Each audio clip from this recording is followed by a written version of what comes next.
సంచలన వ్యాఖ్యలు చేశారు మంత్రి రోజా. కుప్పంలో చంద్రబాబు పని అయిపోయిందని నారా భువనేశ్వరి మాటలతో స్పష్టంగా అర్థమైందన్నారు.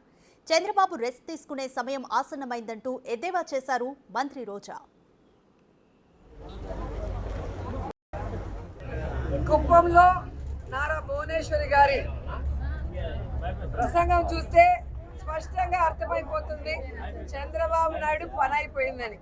సో మేము ఏదైతే ఎన్ని రోజులు చెప్పుకుంటామో ఈరోజు తన మనసులో మాట చంద్రబాబు నాయుడికి రెస్ట్ తీసుకునే వయసు వచ్చింది, ఇక ఆయన రెస్ట్ తీసుకుంటాడు, కుప్పంలో కంటెస్ట్ చేయాలని నాకు కోరికగా ఉంది అని చెప్పి భువనేశ్వరి గారు తన పెట్టడం చూస్తుంటే పాపం చంద్రబాబు నాయుడికి పని అయిపోయిందన్న సంగతి అర్థమై ఉంటుందని అనుకుంటున్నాను. ఎందుకంటే ఈరోజు కుప్పం ప్రజలకి తాను 3 సార్లు ముఖ్యమంత్రి అయినా మంచినీళ్ళు కూడా ఇవ్వలేని పరిస్థితి. 26వ తేదీ జగన్మోహన్ రెడ్డి గారు వస్తున్నారు.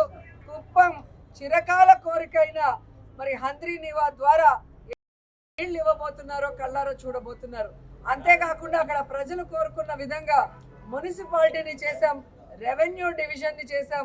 ఈరోజు మీరు చూస్తే ప్రతి కుటుంబానికి సంక్షేమాన్ని అందిస్తూ ఈరోజు ప్రతి ప్రాంతాన్ని కూడా కుప్పంలో అభివృద్ధిని చేస్తుంటే ఇక చంద్రబాబు నాయుడు పని అయిపోయింది, ఇక్కడ ఆయన కూడా గెలిచే పరిస్థితి లేదు అనేది వాళ్ళకి అర్థమైంది. కాబట్టే తెలివిగా మా ఆయన రెస్ట్ తీసుకోవాలి, నేను కంటెస్ట్ చేస్తానని భువనేశ్వరి గారు చెప్పడం చూస్తుంటే అందరూ కూడా నవ్వుకుంటున్నారు. పోనీ ఇప్పటికైనా ఆమెకు అర్థమైందని.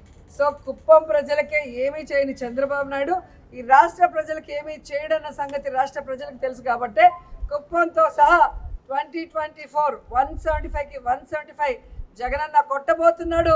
ఈ రాష్ట్ర ప్రజలకి మరింత సంక్షేమాన్ని మరింత అభివృద్ధిని అందించబోతున్నారు.